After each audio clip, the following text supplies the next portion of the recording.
नमस्कार, मैं हूं अमीश देवगन। आतंकवाद का कोई धर्म नहीं होता, ये हम सब जानते हैं। लेकिन करीब एक दशक पहले देश में भगवा आतंक का शब्द की खोज हुई। इस शब्द का इजाद, खोज का आरोप दिग्विजय सिंह, पी चिदंबरम और कांग्रेस के वरिष्ठ नेता पूर्व गृह मंत्री सुशील कुमार शिंदे जैसे धुरंधर कांग्रेस नेताओं पर है। लेकिन क्या यही भगवा आतंक की थ्योरी कांग्रेस पर भारी पड़ने वाली है? क्योंकि जिस प्रज्ञा ठाकुर को भगवा आतंक का चेहरा बनाकर पेश करने की इस मुल्क में कोशिश हुई, वो अब खुद दिग्विजय सिंह के खिलाफ चुनाव के मैदान में उतर पड़ी हैं। अखाड़ा भोपाल की सीट का है, जहां 3 दशकों से भारतीय जनता पार्टी जीत का परचम लहरा रही है। प्रज्ञा ठाकुर साफ कह रही हैं कि अब पूरा हिसाब किताब होगा इस देश के अंदर, और बीजेपी इसे धर्म युद्ध बता रही है।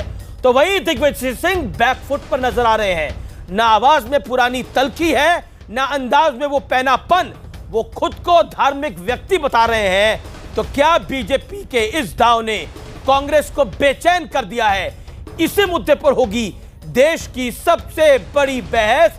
क्या ये कांग्रेस पार्टी के खिलाफ, जिसकी अगुवाई में हिंदू आतंकवाद, भगवा आतंकवाद जैसा शब्द इजाद हुआ, क्या बीजेपी का यह धर्म युद्ध है? क्योंकि बीजेपी भोपाल का संदेश पूरे देश में पहुंचाने में जुट गई है। और आज प्रज्ञा ठाकुर अपनी आप बीती सुनाते हुए प्रेस कॉन्फ्रेंस में रो भी पड़ी। उन्होंने कहा, मैं वही रहती थी लेकिन मारने वाले बदल जाते थे। रात से सुबह होती थी, सुबह से रात होती थी, लेकिन मेरी पिटाई बंद नहीं होती थी। तो आज इस धर्म युद्ध पर 2019 के देश का सबसे बड़ा शो आर पार जनता जनार्दन के बीच से लाइव होगा अब से। और देखिए ये रिपोर्ट।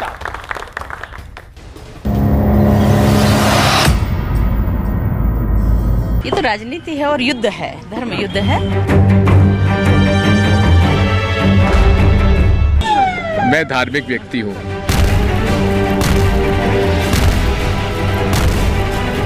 ये जो बेल्ट मारते थे, पूरा नर्वस सिस्टम ढीला पड़ जाता था, सुन्न पड़ जाते थे, और ये दिन और रात ढूंढते थे। भोपाल लोकसभा सीट अब बेहद हाई प्रोफाइल हो गई है। बीजेपी ने इस सीट से साध्वी प्रज्ञा सिंह ठाकुर को टिकट दिया है। विधर्मी कभी भी अधर्म पर चलने वाला व्यक्ति कभी मजबूत नहीं हो सकता, क्योंकि उसके अंदर नैतिकता नहीं होती, उसके अंदर धर्म नहीं होता।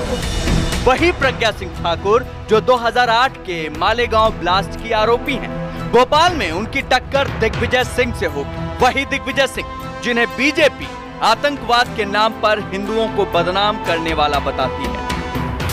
भारतीय जनता पार्टी ने तय किया है कि हम साध्वी प्रज्ञा ठाकुर को भगवा टेरर के शब्द के जन्मदाता दिग्विजय के खिलाफ भोपाल से चुनाव लड़ाकर दिग्विजय के सामने मैदान में उतारने का काम ये भारतीय जनता पार्टी करने वाली है। भोपाल लोकसभा सीट 1989 से बीजेपी का गढ़ रही है। दिग्विजय सिंह के सामने प्रज्ञा सिंह ठाकुर के आने से बात अब धर्म और अधर्म पर आ गई है। धर्म की जीत होगी, और जो धर्म का सिर्फ नाटक करते हैं वो अधर्म भी है। दिग्विजय सिंह की जुबान में अब वो तलखी नहीं है जो मालेगांव ब्लास्ट के बाद थी। तो क्या प्रज्ञा ठाकुर के जरिए बीजेपी कांग्रेस को सबसे बड़ा झटका देने जा रही है? दिग्विजय हारे तो ये कांग्रेस के लिए बड़ी फजीहत होगी। मेरे इधर साधु है, उधर साध्वी है। वहां भी भारत का पार्लियामेंट साधु और साध्वी का बन जाए, और हम लोग सब पॉलिटिशियंस घर में बैठे। कांग्रेस अध्यक्ष राहुल गांधी बीते कुछ महीनों से सॉफ्ट हिंदुत्व की राह पर हैं। राजस्थान, मध्य प्रदेश विधानसभा चुनाव में कांग्रेस को इसका फायदा मिला भी। माना जा रहा है कि साध्वी प्रज्ञा को मैदान में उतारकर बीजेपी ने एक तीर से कई निशाने लगाए हैं। एक बैकग्राउंड तो जो है वो कोई ठीक नहीं है।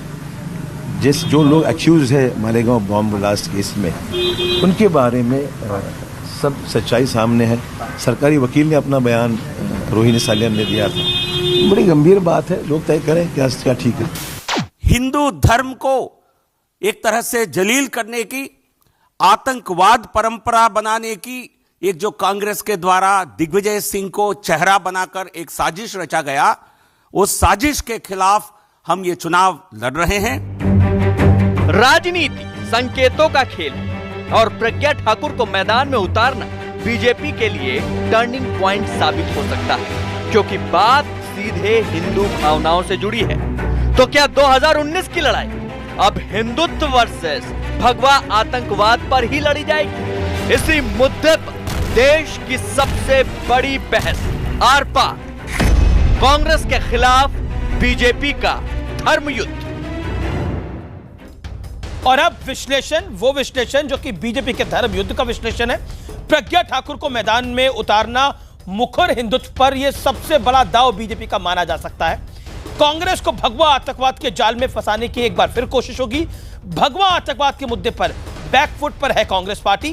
बीजेपी ने भगवा आतंक की थ्योरी ध्वस्त करने का यह दांव चला है, क्योंकि जिस सेफरन टेररिज्म को कांग्रेस के शासन में बहुत बढ़ाया गया, दो होम मिनिस्टर ने यह बात बोली, दिग्विजय सिंह ने यह बात बोली, उसको बिल्कुल सताई करने का यह प्रयास भी है। राहुल गांधी का सॉफ्ट हिंदुत्व कार्ड फेल हो सकता है। एक पॉलिटिकल पंडित अनुमान लगा रहे हैं, क्या भोपाल के धर्म युद्ध से तय होगी भारतवर्ष की भी तस्वीर? वाकई यह बड़ी बात है। और मेरे साथ इस समय जनता जनार्दन है, अपने लिए जोरदार तालियां बजाइए।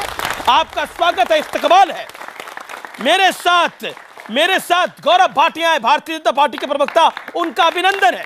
मेरे साथ राकेश सिन्हा है, सांसद है और भगवा आतंकवाद पर मुखर रूप से जब से यह थ्योरी बनाई गई है, जब से यह थ्योरी लिखी गई है, राकेश सिन्हा मुखर रूप से लिखते आ रहे हैं दशकों से, इसलिए आपका अभिनंदन है। मेरे साथ अजय गौतम साहब है, संस्थापक हम हिंदू के।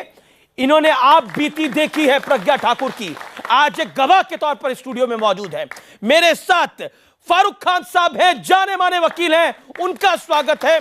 मेरे साथ महमूद प्राचा हैं, जाने माने ये भी वकील हैं, all India Muslim personal law board के मेंबर भी हैं और समर्थक भी हैं, आपका भी स्वागत है। मैं राकेश सिन्हा आपके पास आता हूं। जब से हिंदू आतंकवाद की थ्योरी आई, जब से भगवा आतंकवाद की थ्योरी आई, राकेश सिन्हा आप लिखते रहे, आप बोलते रहे, ये सब झूठ है, प्रोपेगेंडा है। लेकिन आज 2019 के चुनाव में इसे धर्म युद्ध बनाकर बीजेपी ने भोपाल में साध्वी प्रज्ञा ठाकुर को मैदान में उतारा है। लेकिन विरोधी कह रहे हैं कि एक आतंकी को मैदान में उतारा गया है। क्या कहना चाहते हैं? देखिए, पहले तो मैं एक पुस्तक को उद्धृत करूंगा। वीआरवी मनी की एक किताब है, जो होम मिनिस्ट्री में काम करते थे, उन्होंने हिंदू टेरर होम मिनिस्ट्री का इनसाइड स्टोरी लिखा है। वे इस बात के गवाह थे किस प्रकार से गृह मंत्री के कमरे में बैठकर हिंदू टेररिज्म का पूरा थ्योरी गढ़ा गया। और उस किताब को हर किसी को पढ़ना चाहिए, जानने के लिए कैसे इस्लामिक टेरर के समानांतर एक हिंदू टेरर खड़ा करने के लिए, उनको संतुष्ट करने के लिए, उनका अपीजमेंट करने के लिए एक हिंदू टेरर का थ्योरी गढ़ा गया। अब मैं दो बातें कहना चाहता हूँ दिग्विजय सिंह के बारे में। 26/11 की घटना हुई, पूरी दुनिया ने कहा वो पाकिस्तान के द्वारा हुआ, सभी उसके एविडेंस मिले और दिग्विजय सिंह ने एक पुस्तक का विमोचन किया। अजीज बर्नी ने पुस्तक लिखी थी 26/11 आरएसएस कॉन्स्पिरेसी, 26/11 आरएसएस कॉन्स्पिरेसी, अर्थात 26/11 की मुंबई की घटना आरएसएस ने करवाई, जिस बात को लेकर प्राचा जैसे लोग पूरी दुनिया में घूम घूम कर कह रहे हैं कि आरएसएस का इसमें हाथ था। एक दूसरा, अमीश जी आपने इस पर कई डिबेट किए। समझौता एक्सप्रेस पर यूनाइटेड नेशन ने भारत से कहा कि हमको कहिए दाऊद के खिलाफ एविडेंस दें। सीबीआई के पास एविडेंस था और यूपीए की सरकार ने कहा हम एविडेंस नहीं देंगे।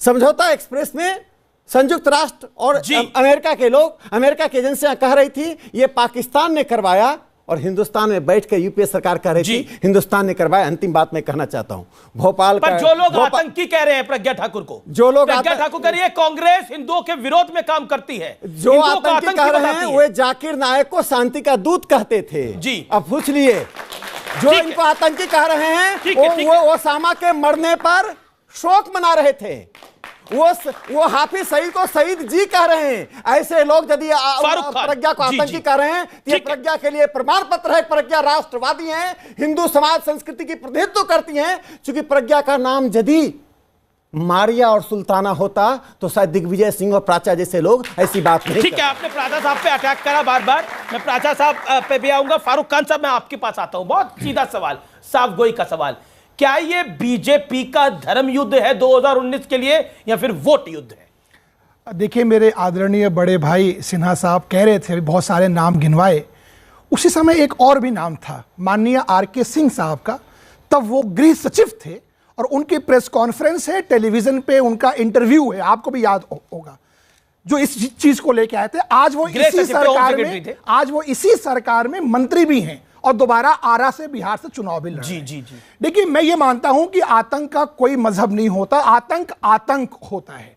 एक वकील होने के नाते मैं ये जानता हूं कि जब तक आरोप सिद्ध नहीं होते वो आदमी इनोसेंट, ये हमारा कार्डिनल प्रिंसिपल है क्रिमिनल जस्टिस सिस्टम का, इस देश का, संविधान का राज है इस देश में।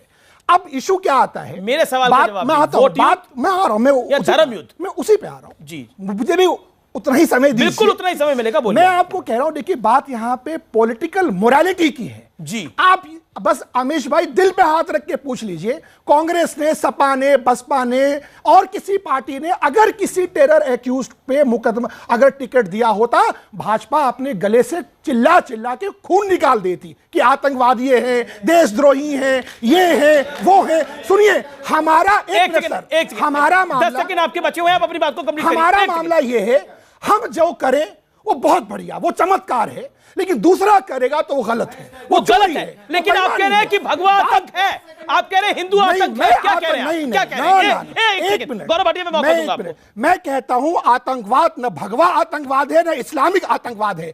आतंकवाद हम सबको समझना होगा, आतंकवाद एक कैंसर है। 7वीं प्रज्ञा को तो कोर्ट ने ही रिलीफ दिया ना, आप वकील है तो कोर्ट को मानेंगे? बिल्कुल मानूंगा। तो अब मैं जवाब देता हूं आपको। एक सेकंड, उस कोर्ट ने बोला ना सबूत नहीं है, कोर्ट ने बोला ना सबूत नहीं है ना। जस्टिस टेकले का, जस्टिस मधुसूदन का जजमेंट पढ़ लीजिए। एनआईए ने जाके ये कहा कोर्ट में कि मुकदमा वापस लेना। एक मिनट रुकिए, नहीं माना। कोर्ट ने क्या माना? मैं बता रहा हूं आपको। एनआईए ने कहा मुकदमा वापस लेना है, कोर्ट ने कहा। आप साध्वी प्रज्ञा को आतंकी मानते हैं क्या? नहीं, साध्वी प्रज्ञा को आप आतंकी मानते हैं, क्या मानते हैं? आमिश भाई, आप क्या मानते हैं? एक मिनट रुक जाइए। एक वकील होने के नाते जब तक कोर्ट सजा नहीं देगी मैं नहीं मानूंगा। मैं साध्वी प्रज्ञा को भी नहीं मानूंगा और उन मुसलमान नौजवानों को भी नहीं मानूंगा जिनको आपने जेल में बंद कर रखा। सुप्रीम कोर्ट में सीनियर एडवोकेट है गौरव भाटिया, ठीक है, आप अपनी 10 सेकंड में बात रखिए। मैं इतना ही कहता हूं, मेमन जब ये जो आतंकवादी साबित हो गया, उसको फांसी दी जा रही थी, तो 4 बजे सुबह सर्वोच्च न्यायालय का दरवाजा खटखटाने वाले लोग कौन थे? निर्णय कर लीजिए, वो राष्ट्रवादी हैं कि हम राष्ट्रवादी? ठीक है गौरव भाटिया, यहां पे बड़ी वकालत की बात हुई, आप सुप्रीम कोर्ट के सीनियर एडवोकेट है, आप क्या कहते हैं? देखिए, ये लोग कह रहे हैं कि हाफिज सईद जैसा पाकिस्तान में, साध्वी प्रज्ञा यहां पर।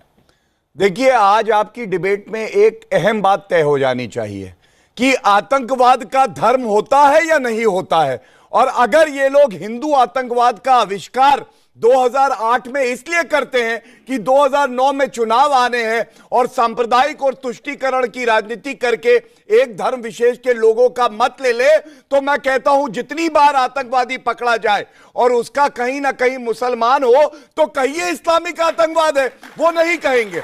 आज बड़ी बात क्या है, साध्वी प्रज्ञा जी का मैं बेल ऑर्डर इसीलिए लेके आया हूं, ये बॉम्बे हाईकोर्ट का है। इन्होंने एनआईए को बहलाया, इन्होंने जांच एजेंसियों को घुमाया, लेकिन तथ्य नहीं मिले और प्रथम दृष्टया बॉम्बे हाईकोर्ट ने कहा कोई प्रमाण नहीं है, बेल मिलनी चाहिए। लेकिन सवाल आज ये है कि 8 साल वो महिला प्रताड़ित रही, जेल में रही, उसके 8 साल क्या 8 दिन भी आप लौटा पाएंगे? केवल उसका एक दोष था कि वो हिंदू थी और इसलिए उसे प्रताड़ित किया गया। और कर्नल पुरोहित हमारे देश के लिए जो अपनी जान देने के लिए तैयार था, वो 10 साल जेल में रहे केवल इसी हिंदू आतंकवाद का जो आविष्कार हुआ उसकी वजह से। मेरा 10 सेकंड में जवाब, ये धर्म युद्ध है या वोट युद्ध है आपके लिए? ये भारत की जो पंथ निरपेक्षता है उसका युद्ध है। यहाँ पे एक बात और, यहाँ पे आतंकवाद का धर्म नहीं होता, ये हम डंके की चोट पे कहेंगे, लेकिन हिंदू को अगर द्वितीय श्रेणी का आप नागरिक बनाओगे तो उसके खिलाफ खुलेआम लड़ाई लड़ेंगे। ठीक है, महमूद प्राचा आपके पास मैं आता हूं। ये बीजेपी कह रही है ये धर्म युद्ध नहीं, ये देश के लिए युद्ध है। क्या आपको लगता है, जैसा बाकी विपक्षी दल कह रहे हैं, ओवैसी साहब कह रहे हैं कि इसको लाकर बीजेपी ध्रुवीकरण करना चाहती है। कांग्रेस के नेता ये कह रहे हैं, आप क्या कह रहे हैं? देखिए, जो ओवैसी साहब हैं वो भी रिटोरिक पे बात करेंगे और जो हमारे सिन्हा साहब हैं वो भी रिटोरिक पे बात करेंगे, फैक्ट्स पे बात नहीं करेंगे, बिल्कुल नहीं करेंगे। अब देखिए, देख जानकारी मुझे आई। गौरव जी, नहीं मेरे भाई हैं, बोले, लेकिन कांग्रेस मेरा समय जाएगा, फिर मैं वही मैदान छोड़ के भाग गई। हिंदू आतंकवाद का डिबेट से गायब हो गए। बताइए, ठीक है गौरव, उनका टाइम है, आपका 1 मिनट दोबारा शुरू होता है। 10 सेकंड एक्स्ट्रा मेरे ठीक है, आप ठीक है, लेकिन अब गौरव रुकिए, इनके भी दे दीजिए, प्राचा साहब दीजिए, बोलिए, दीजिएगा 20 सेकंड दे दीजिए, 20 सेकंड दे, मुस्कुराहट बनाए रखिए हम लोग भाई भाई। अब प्लीज 1 मिनट 20 सेकंड इनके, बिल्कुल। हाँ, तो अभी हमारे फारूक साहब ने भी एक बात कही, बहुत अहम बात कही थी। कोई भी पॉलिटिकल लीडर, झिंदे साहब जो थे, उन्होंने 2013 मार्च में ये भगवा आतंकवाद की बात कही थी। उस समय होम सेक्रेटरी कौन थे जिनका साहब का नाम लिया था? अभी आरके, उन्होंने ये तथ्य फाइंड आउट करके उनको बताया, तभी तो बोले होंगे। पॉलिटिकल लीडरशिप तो ब्यूरोक्रेट से बोलती है। और उनको तुष्टिकरण करने के लिए, उनकी जबान चुप रखने के लिए उनको मंत्री बनाया गया। ये हमें नजर आता है। जो बाहर बैठे लोग हैं, अंदर की बात तो यही जानते होंगे। अब जो साध्वी प्रज्ञान सिंह ठाकुर जो हैं, वो एक आतंकवाद की आरोपी हैं। कोई उनको आतंकवादी नहीं कहता हमारी तरफ से। ये बात मैं क्लियर करता हूं, फिर क्लियर कर रहा हूं। उसी प्रकार से जो सैकड़ों दलित, SC, ST और मुस्लिम बच्चे और सिख बच्चे जो जेलों में बंद हैं, वो भी आतंकवाद के आरोपी हैं। जब तक उन्हें सुप्रीम कोर्ट से सजा नहीं हो जाती, उनको भी उसी तरीके से प्रताड़ित किया जा रहा है जैसे साध्वी प्रज्ञान सिंह ठाकुर को। दोनों को बराबर का न्याय मिलना चाहिए। उनके बारे में इनको इसी बात। तीसरी बात, आप रेटोरिक मत कीजिए। आप 4 नाम बताइए जिसको प्रताड़ित किया जा रहा है। 4 नाम बता दीजिए। 4 नाम बता दीजिए। 4 मुस्लिम, ठीक है, हो गया आपका पहले। मैं बताता हूं, जगतार सिंह हवारा, सिख, कहां पर हैं? हाँ, कहां? जेल में, तिहाड़ जेल में। तिहाड़ जेल में है। फिर आप केस बताइए। अभी उनको सजा नहीं हुई सुप्रीम कोर्ट से। फिर आप बोले जाएंगे ये है इनकी बात। क्या बात? मैंने नाम लिया ना, तथ्यों पे बात नहीं कर सकते कभी भी। मैंने नाम लिया, सरदार जगतार सिंह हवारा। जेल से खूंखार आतंकियों के नाम, खूंखार आतंकवादी, ये है हमारी लड़ाई। कैसे आतंकवादी है वो? कैसे आतंकवादी है वो? वो भी आरोपी है। ये है लड़ाई हमारी। वो आतंकवादी आरोपी था जिसने सबसे किया था, उसको आतंकी नहीं मानेंगे क्या? कसाब भी तो आरोपी था, आतंकी नहीं मानेंगे क्या? बताइए मुझे, बताइए ना मुझे। पुरोहित भी आतंकवादी है। और जिन RSS के लोगों के नाम छुपा रखे हैं, जो करकरे साहब ने इन्वेस्टिगेशन की थी, सुन लीजिए, 2 तरह की इन्वेस्टिगेशन है। एक करकरे साहब ने 1 मिनट पूरा हो चुका है, फिर भी मैं आपको 20 सेकंड और दे रहा हूं। ना चुप करा दिया साहब ने एक ये मैं एक्सपोज करूंगा। आप अरे देखिए, कागज के साथ एक्सपोज करूंगा, आपकी तरह झूठ नहीं बोलूंगा। मैं बताऊंगा, आपकी तरह खड़ा होकर टीवी के आगे झूठ नहीं बोलूंगा। कागज से एक्सपोज करूंगा, ये कागज से एक्सपोज करूंगा। अरे सर, मुझे कागजों की जरूरत नहीं है। मुझे जबानी याद है सारी चीजें। मुझे जबानी याद है। एक सेकंड करके, एक सेकंड 20 सेकंड दे दीजिए, 20 सेकंड दे दीजिए। ह्यूमन राइट कमीशन, मुझे जबानी याद है सारी चीजें। सुप्रीम कोर्ट के मुझे जबानी याद है। सर मुझे जबानी याद है। कागजों की जरूरत नहीं है मुझे पूछिए कौन सा केस बोले दीजिए उनको। आपने 1 मिनट बोला, सबने 1 मिनट बोला, उनका भी तो हक है ना। फिर यही तो अन्याय है। मैं आपको मौका दूंगा आपको दोबारा। नेशनल ह्यूमन राइट कमीशन का ये लेटर है, लॉ डिवीजन का, जिसके अध्यक्ष और कोई नहीं, सुप्रीम कोर्ट मैं उसी का जिक्र कर रहा हूं। मैं वही रहती थी, मारने वाले बदल जाते थे। मैं आपको 4 अगस्त 2014 प्रोसीडिंग का है, प्रोसीडिंग आप पढ़ लीजिए। ये उन्होंने क्या लिखा है, चेयरमैन ने लिखा है, जो हमने कहा कि इनके साथ जो टॉर्चर हुए, इनके साथ इनह्यूमन बिहेव हुआ, इस पर उन्होंने सुप्रीम कोर्ट ने, जो नेशनल ह्यूमन राइट कमीशन ने रिपोर्ट मांगी, और रिपोर्ट पर पढ़ के कहते हैं, commission carefully examine the report. उन्होंने कहा कि कमीशन को जो रिपोर्ट मिली है महाराष्ट्र सरकार के द्वारा, उसको देखा, और वो सिर्फ व्हाइट वॉश है एलिगेशंस के ऊपर। और उन्होंने यहां तक लिखा है कि उन्होंने जो विक्टिम है प्रज्ञा सिंह ठाकुर, उस तक का उन्होंने बयान नहीं लिया। उन्होंने इंक्वायरी किस तरीके की है, और प्राइमा फेसा ये लगता है कि जो एलिगेशंस है उनके साथ, इनको टॉर्चर करने के, इनह्यूमन करने के, ये सही है। और डीजीपी महाराष्ट्र को कहा है कि वो इस मामले को दोबारा इंक्वायरी करिए, आपका पेपर है। लेकिन प्रज्ञा सिंह ठाकुर ने बोला कि मारने वाले बदल जाते थे, मैं वही रहती थी, मुझे टॉर्चर किया गया, गंदी गालियां दी गई। सन्यासी एक सन्यासी, वो भी महिला, उसे आप पॉर्न मूवी दिखा रहे हैं, उसे आप ब्लू फिल्म दिखा रहे हैं, उसके सामने गालियां बक रहे हैं, उसके सामने आप अश्लील बातें कर रहे हैं, उसको आसन से उठा के 6 फुट से यूं ठोक रहे हैं, आप उसे जूते से मार रहे हैं। आपने उसे इस कदर मारा कि उसकी छाती की झिल्ली फट गई, उसकी रिब्स टूट गई, वो वेंटिलेटर पर चली गई। ये है प्राचा जी का आतंकवाद, ये है फारूक साहब का आतंकवाद, जिन्होंने आतंकवाद को घड़ने के लिए एक सन्यासी को मोहरा बनाया। देखिए सारी बातें सच है। आपने आरके सिंह साहब का नाम कोट करा, आपने भी और आपने भी, लेकिन कांग्रेस का शासन, कांग्रेस की सरकार, एक सेकंड, इतनी भोली भाली थी कि एक होम सेक्रेटरी चिट्ठी में लिख के देता है कि इस देश का 80% आबादी जो है वो जो रिप्रेजेंट करती है वो सेफरन टेररिज्म को रिप्रेजेंट करती है, और सरकार ने बोल दिया, उसको होम मिनिस्टर ने बोल दिया। इतनी भोली थी ये सरकार, बताइए।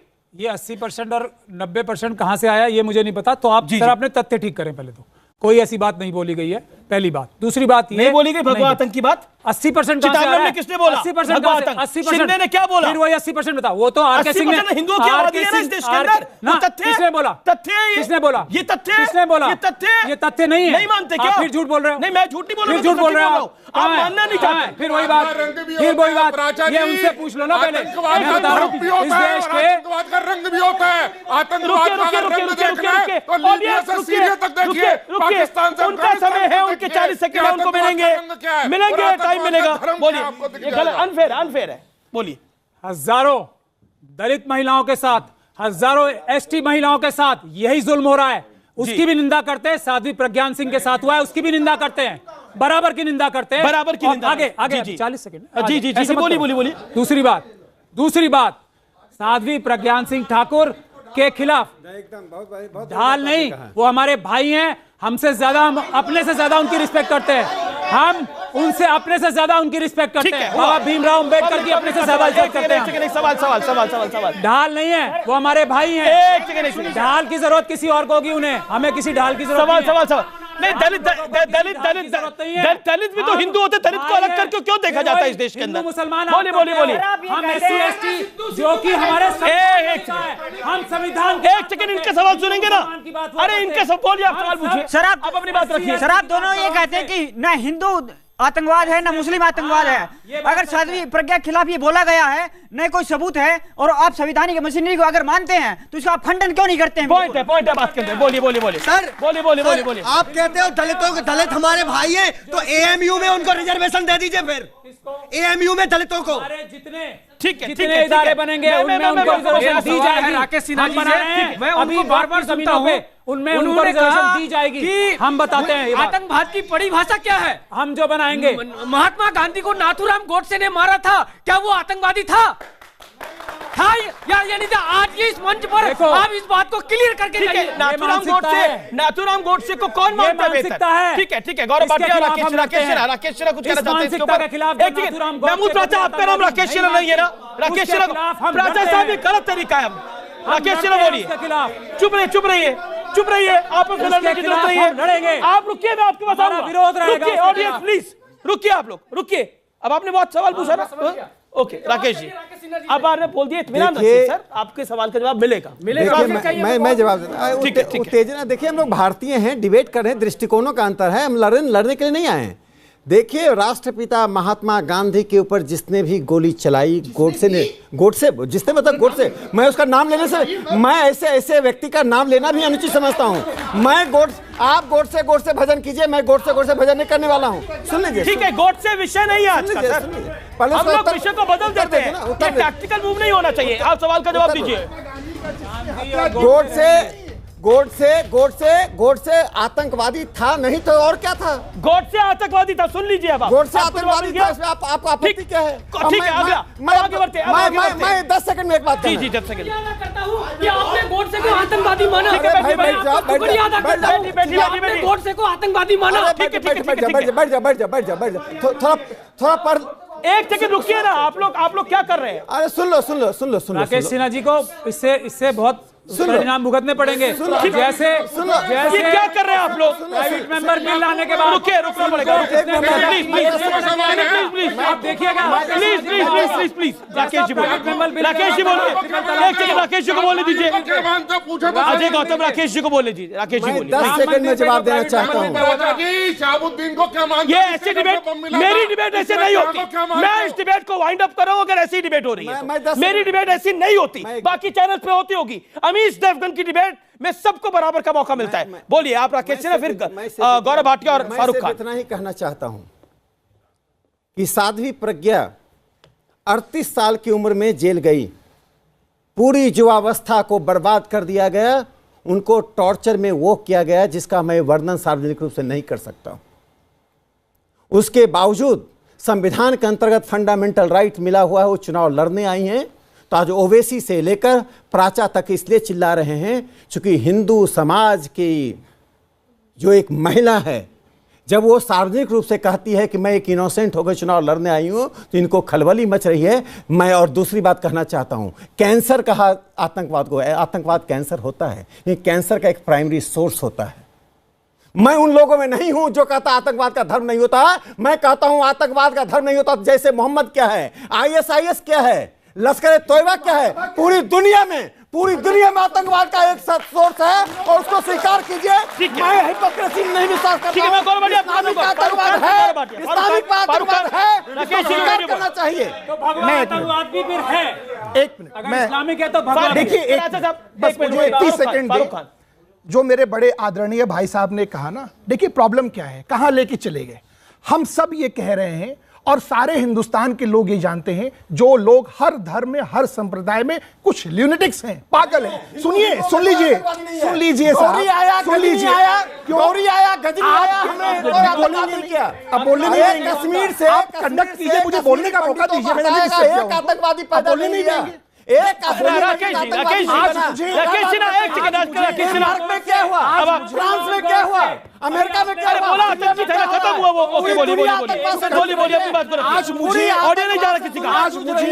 आज मुझे बहुत खुशी है कि राकेश सिन्हा जी ने नाथूराम गोडसे को, प्रथम बार मैंने किसी भाजपा के प्रवक्ता को गोडसे को आतंकवादी कबूल करने में मुझे बहुत खुशी है। मैं कहता हूं कि याकूब मेनन आतंकवादी था और मैं कहता हूं कि गोडसे आतंकवादी था, और इन्होंने बात मानी, मुझे बहुत साध्वी प्रज्ञा, साध्वी प्रज्ञा तब तक आतंकवादी नहीं कही जाएंगी जब तक कोर्ट जुर्म साबित नहीं होगा। बीजेपी क्या करना चाह रही है उनको टिकट? बीजेपी इसलिए कह रही है कि आप लोगों के मुद्दों से बात हट जाए। कहां गई रोजगार, कहां गई नौकरी, कहां गई किसान, मसला ये है।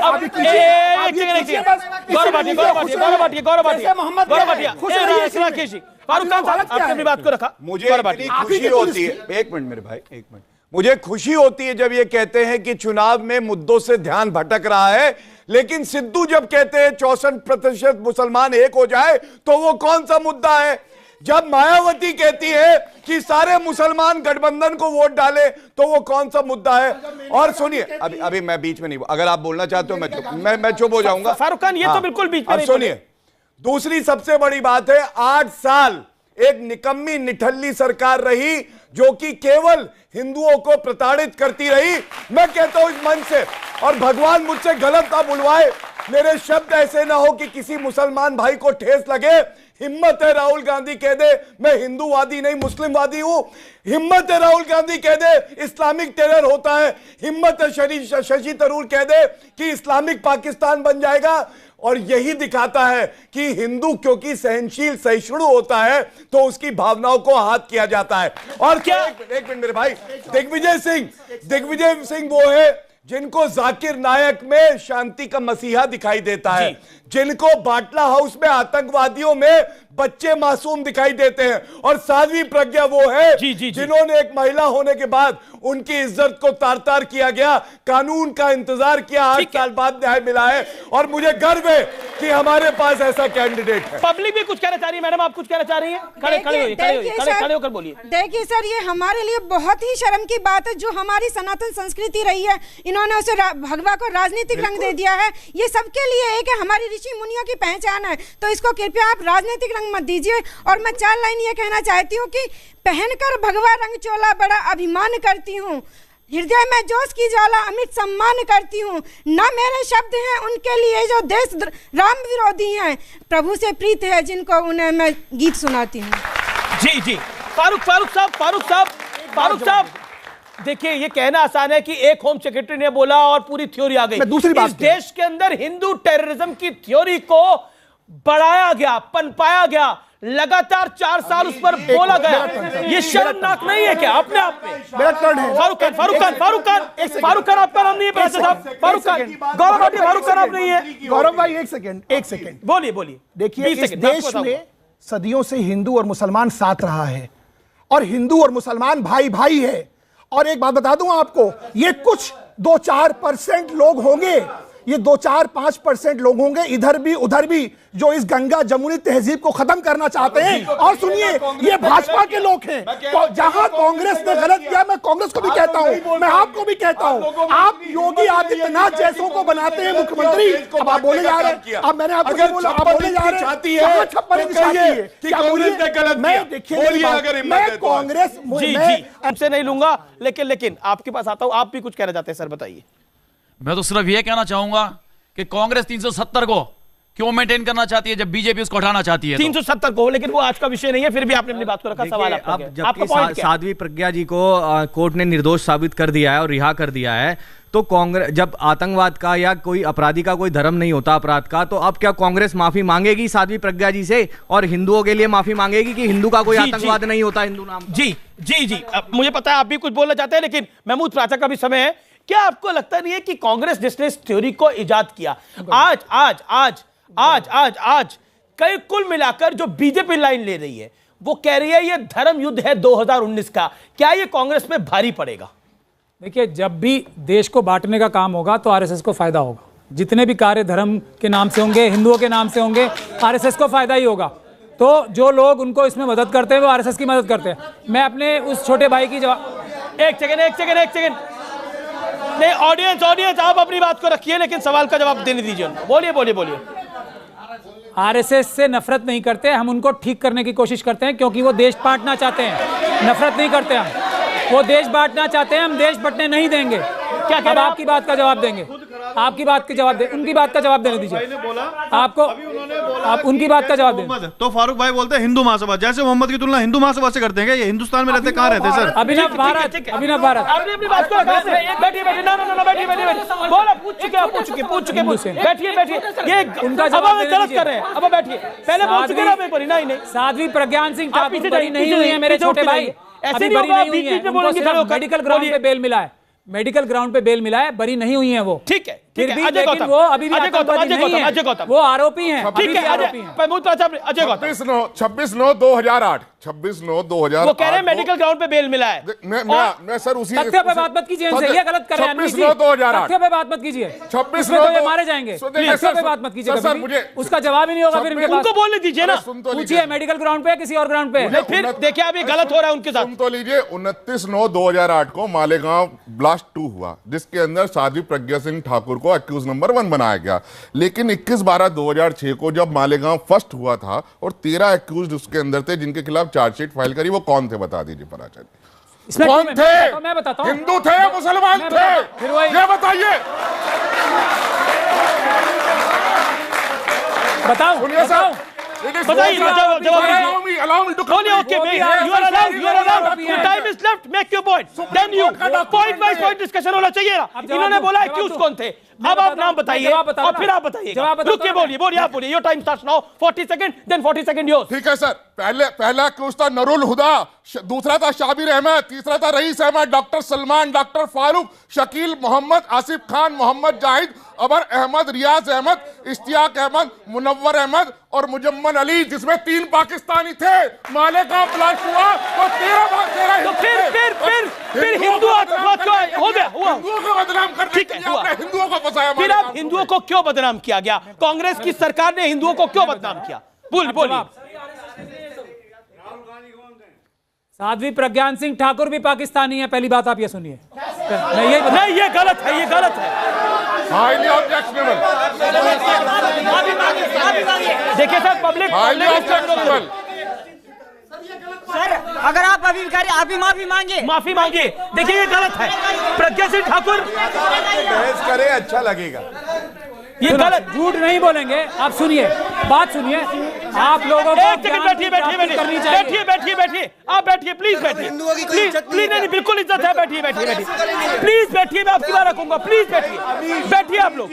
आपको पूछना चाहिए कैसे ये बात बोली। मेरा निवेदन है आप लोग, एक सेकंड माफी नहीं आप लोग शांत कराइए लोगों को। नहीं ये शांत कराइए आप लोग। राकेश सिन्हा गौरव भाटिया आपकी रिस्पॉन्सिबिलिटी है। बिल्कुल शांत है भाई लोग, हमारी शांत है। देखिए पाकिस्तानी कैसे बुला दिया। नो सेकंड मैं बताता हूँ देखिए ये गलत बात मत करिए। नहीं बताता हूँ, दिखा दूंगा आपको। चलिए आप ये गलत मत करिए। देखिए एक बात जान लीजिए, एक सेकंड देखिए। आपस में आप लोग इस तरह से अगर करेंगे, गेस्ट को बोलने दे। ओके देखिए आपने महमूद प्राचा, एक सेकंड महमूद प्राचा, साध्वी प्रज्ञा पाकिस्तानी है, ये कितनी शर्म की बात आप बोल रहे हैं। क्यों शर्म की बात? मैं बता रहा हूँ। बोलिए बिना बताए बोलिए। उनको बोलने का मौका है ना, उनकी बोलने की आजादी है ना, उनको 30 सेकंड दीजिए। अमीर सिंह, मैं एक इंटरवेंशन करना था। पूरी कीजिए, एक पंक्ति पे कीजिए, एक पंक्ति का। देखिए हर धर्म में धर्मगुरु का एक महत्व है। साध्वी प्रज्ञा सामान्य नागरिक नहीं है, हमारी एक धर्म गुरु भी हैं, सन्यासी। और यदि उनको आपने पाकिस्तानी कहा, आप माफी मांगिए और आपको माफी मांगना पड़ेगा। ऑडियंस का माफी मांगना चाहिए, आपको माफी मांगना पड़ेगा। हो गया, बस हो गया। अब बोलिए आपको नहीं ठीक है आपने बोला। आप देखिए डिबेट तो चलेगी, डिबेट चलेगी। ये बोलना गलत है, डिबेट नहीं चलने देंगे। और ये आपने ये गलत बोला, ये गलत बोला। तथ्य बताता हूँ, सही बोला। क्या 100% सही बोला, तथ्य बताता हूँ। नहीं माफी तो मैं ठीक है ओके। आप अपने शब्दों को वापस ले लीजिए, आप अपने शब्दों को वापस ले लीजिए। रिपीट करता हूँ वही बात, जिसकी मानसिकता जिससे मिलती है साध्वी प्रज्ञा सिंह ठाकुर की इन्वेस्टिगेशन बिल्कुल मिलती है। अमीर जी गलत है, सन्यासी का अपमान नहीं होगा ऐसे। हमारे मुसलमान मौलाना भी बहुत चोर होते हैं, जैसे साध्वी प्रज्ञा सिंह ठाकुर के पर आरोप है, वैसे मुसलमान भी बहुत बदमाश होते हैं। उनके मौलाना भी बदमाश होते हैं, हमारे भी। कोई दिक्कत नहीं है। बात सुनो। आप साध्वी प्रज्ञा, मैं बोल रहा हूँ तथ्य बोलूंगा, सच है बोलूंगा। अगर तथ्य गलत हुआ तो फिर माफी मांगेंगे। बिल्कुल मांगूंगा, वरना ये मांगेंगे। ठीक है बिल्कुल मांगेंगे। आप अपनी बात करिए। मांगेंगे जो जिंदाबाद है उनके लिए कोई कुछ नहीं करेगा। बैठिए आप लोग, चुप आप बैठिए, आप बोलने दीजिए। बाबा भीमराव अंबेडकर ने कहा है तथ्यों पे बेस करो अपनी बात, किसी और चीज पे नहीं। आप लोग बैठे, मैं बाहर कर दूंगा जो खड़ा होगा आएगा। हम बताते हैं। देखिए इस केस का इन्वेस्टिगेशन हमारे देश के सबसे बहादुर सिपाही ने किया था, जिसका नाम करकरे था। आप समझ लीजिए, जो 26/11 में शहीद हुआ था, उसने किया इन्वेस्टिगेशन। उसने ये फाइंडिंग दी है कि आरएसएस के लोगों के आईएसआई के संबंध थे इसी केस में। इसीलिए फिर झूठ आप बोलिए ना उनसे। मैं दिखाऊंगा, मैं चार्जशीट दिखाऊंगा, मैं चार्जशीट दिखाऊंगा, मैं चार्जशीट दिखाऊंगा। मैं चार्जशीट में दिखाऊंगा। इन्होंने नहीं पढ़ी, मैंने पढ़ी है। आप बोल दिया, तथ्य पे बोल रहा हूं मैं, वैसे नहीं बोलता। मेरे पास भी तथ्य है, देखिए आज तथ्य है, चुप रहिए। मेरे पास तथ्य है, आप जैसे देखिए आपने कहा प्लीज, जैसे उनकी आतंकवादी। अच्छा गौतम आपने समझ लिया ना, वैसे ही आपकी आतंकवादी सोच है। एक भारतीय में तो इन्होंने पाकिस्तानी ढूंढ लिया, लेकिन अफजल गुरु को जब फांसी हो रही थी कह रहे थे न्यायिक हत्या हो रही है उसकी। तो ये इनकी सोच है। लेकिन मैं कहूंगा कम शब्दों में, झूठ बोल रहे हैं आप। कड़ी निंदा। और मेरे भारत के भाइयों और बहनों, चुनाव चल रहा है, ऐसा झटका देना कि जोर से पाकिस्तान में ही जाके गिरे। दूसरी बात, और अभी मेरे भाई ने एक उदाहरण दिया, मैं इनको बताना चाहूंगा। एक और केस हुआ था जिसमें समझौता एक्सप्रेस का यूएस के होम डिपार्टमेंट ने कहा आरिफ कसमानी एक पाकिस्तानी का हाथ है, और यही कांग्रेस की सरकार थी जिसने पाकिस्तान का लिंक नहीं प्रोब किया, उसने घुमा दिया हिंदू आतंकवाद में, क्योंकि वोट बढ़ेंगे। ऐसे लोगों को ठीक है गौरव, पब्लिक भी बहुत कुछ कहना चाहती है, उनके पॉइंट्स भी लूंगा मैं। नहीं रुकिए, आप नहीं बोलते रहेंगे, ऑडियंस भी कुछ कहना चाहती है। एक ऑडियंस भी कुछ कहना चाहती है। सर क्या कहना चाहते हैं आप? सर ये तो 40 सेकंड। ये तो तुकाराम ओम बोले ने पकड़ लिया कसाब को, नहीं तो वो तो डिक्लेयर हो चुका होता। और आप जो बोल रहे हैं तो उसमें वो भी गलत है, समझे? तुकर नहीं, गॉडसे को मैं नहीं मानता टेररिस्ट। गॉडसे मर्डर था, वो सेडिशन चार्ज में नहीं हुआ, उसको फौज, उसको फांसी हुई है। इस समय लाइव देश का सबसे ज्यादा देखे जाने वाला डिबेट शो। आज मैं कुछ तथ्यों की बात करता हूं। साध्वी प्रज्ञा के खिलाफ एनआईए की रिपोर्ट ने क्या कहा, यह देश को बताना जरूरी है। सबूत बेहद कमजोर थे और सबूत के नाम पर सिर्फ एक मोटरसाइकिल निकली थी, और वो मोटरसाइकिल भी साध्वी प्रज्ञा ने 2 साल पहले इस्तेमाल करनी बंद कर दी थी। प्रज्ञा के नाम से थी मोटरसाइकिल, इस्तेमाल रामचंद्र कल संग्रह करता था। यानी कुल मिलाकर एक आतंकी आरोपी जिसको भगवा आतंक की पोस्टल गर्ल बनाकर, पोस्टर बनाकर चिपकाने की कोशिश की, एक मोटरसाइकिल मिली सिर्फ। तो फारूक खान साहब, अब आप मुझे बताइए, एनआईए की जांच कहती है कि सबूत ही नहीं है और आप लोग कहते हैं कि यह आतंकी आरोपी है। बताइए, इसको हाफिज सईद के साथ कंपेयर किया जाता है? इस देश में कानून का राज है और संविधान के तहत एक प्रक्रिया है जिसके तहत कोर्ट चलती है। एनआईए ने कोर्ट के सामने आवेदन लगाया कि ये मुकदमा नहीं बनता, हम कुछ साक्ष्य उपलब्ध ये तो हमें पता है, नहीं सुनिए अमिश भाई, देखिए आप बोलने नहीं देंगे, 40 मिनट दे दो बोलने की प्रक्रिया से चलता है, आवेदन देते हैं, आपको इतनी एंजाइटी क्यों हो जाती है? बोलने नहीं देते अमिश भाई, आप अपना लॉजिक बताइए। आप ही बोलते रहते हो अपने शो में। मैं लॉजिकल बात करता हूं, लॉजिक से काटिए। लॉजिकल बात कर रहा हूं, लॉजिक से काटिए, लॉजिक से काटिए। जी फारूक साहब, एनआईए ने लगाई एप्लीकेशन, जी कोर्ट ने कहा कि एप्लीकेशन डिसमिस की और कोर्ट ने कहा पर्याप्त सबूत है मुकदमा चलाने के लिए। मतलब क्या हुआ बताइए इसका मतलब क्या हुआ? कोर्ट ने क्या बोला? कोर्ट ने बेल दी कि नहीं दी? अरे भाई, बेल, कोर्ट ने बेल दी कि नहीं दी? बेल मेडिकल ग्राउंड पे हुई, बेल नहीं होती है। बेल का लॉ पता है आपको, कानून पहले पढ़ लीजिए। और Kanhaiya bail is rule ground पे मिली थी क्यों? कन्हैया तुम्हारी बात करने के दोनों की, वाह वाह, कौन सी बात कर रहे हैं आप? मैं दोनों बातें कर रहा हूं। कैसी बातें? मैं सही बात कर रहा हूं। एक बड़े पत्रकार हैं, पढ़े लिखे पत्रकार हैं, बड़े और छोटे पत्रकार की बातें कर रहे हैं आज आप। कन्हैया गड़बड़ा गए क्या? देते हुए ये एक बीमारी है, बीमारी को फैलने से रोकिए। क्या साध्वी प्रज्ञा के लिए ये इस्तेमाल हुआ? अगर हुआ तो बताइए, हुआ तो बताइए। अरे आमिश भाई, अपने तथ्यों को ठीक कीजिए। मेरा तथ्य सही है, मत घबराइए, आप अपने तथ्यों को सुधारिए। मैं क्यों घबराऊंगा? आप बोल ही नहीं दे, जिन्होंने झूठ आप बोला, बोलने नहीं दे रहे, आप बोलने ही नहीं दे रहे। बोलिए। आप आरके सिंह पे जरा सवाल पूछ लीजिए ना, क्यों सरकार में मंत्री हैं, क्यों भाजपा के आर के एमपी के कैंडिडेट हैं, क्यों आरके सिंह की प्रेस कॉन्फ्रेंस थी? अब आरके सिंह पर आ गए, बोलिए, अब आरके सिंह पर आ गए। क्यों नहीं? सरकारें इतनी भोली होती है, एक आरके सिंह के कहने के ऊपर ये सब कुछ है। भाजपा चल गौरव भाटिया पूछ लेते हैं। अच्छा, ये कांग्रेस की सरकार इतनी भोली भाली थी कि किसी ने बोला हिंदू आतंक है, भगवा आतंक है, थ्योरी चला दी।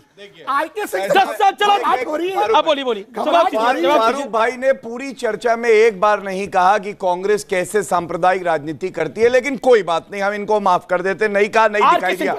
आरके सिंह में मैं आपको यह बता दूं, कोई भी सेक्रेटरी जो होता है वो मंत्री के नीचे होता है, और जो मजबूत सरकारें होती है, ये सुन लो, मैं एक बात पूरी कर लूं, मैं अपनी बात पूरी, या ना आप ज्ञान दे दीजिए, मैं पहले मैं बात अपनी पूरी रख लूं, फिर आप ज्ञान दीजिए, मुझे जानकारी है गलत कहा उन्होंने। मैं आपको उदाहरण देता हूं, मजबूत सरकार और मजबूत मंत्री क्या होता है।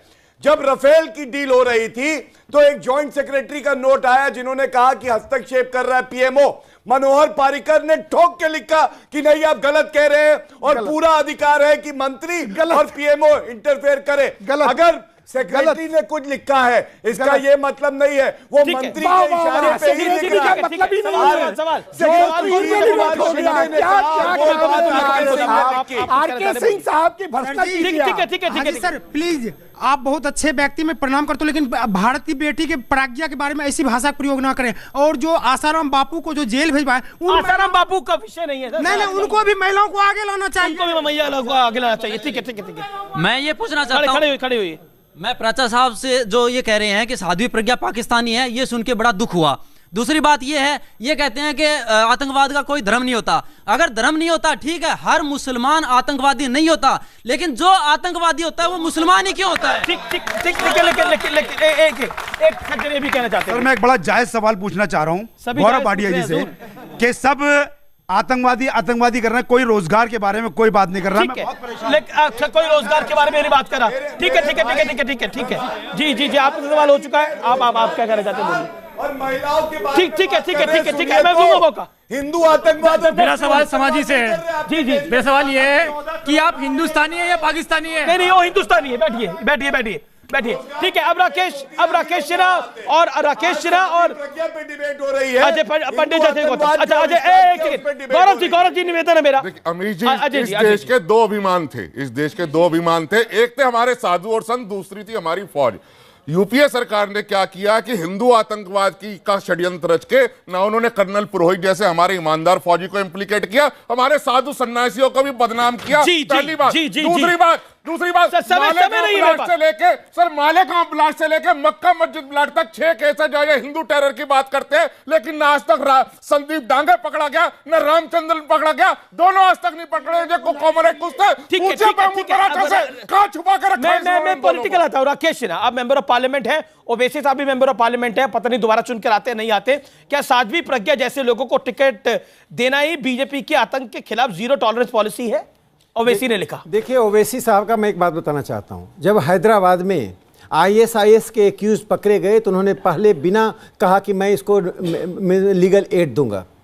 ओवैसी ISIS के हिंदुस्तान में सॉफ्ट वर्जन है। मैं एक और कमेंट देना चाहता हूं। महबूबा मुफ्ती के कह रही है, मैं बताता हूं। अगर मैं आतंक के आरोपी को चुनाव मैदान में उतारती हूं तो आप क्रोध की कल्पना कीजिए, महबूबा टेररिस्ट हैशटैग ट्रेंड करने लगे। अरे बुरहान बानी को अपने साथ रखने वाली महबूबा, जो बुरहान वानी को शहीद बोलती हैं, महबूबा 3/4 पाकिस्तानी हैं। 3/4 पाकिस्तानी है, 1/4 हिंदुस्तानी है। ठीक है। अब एक बात अमित साहब, एक पंक्ति में हो गया एक सेंटेंस देखिए, एक सेंटेंस मैं ये कहना चाहता हूँ। देखिए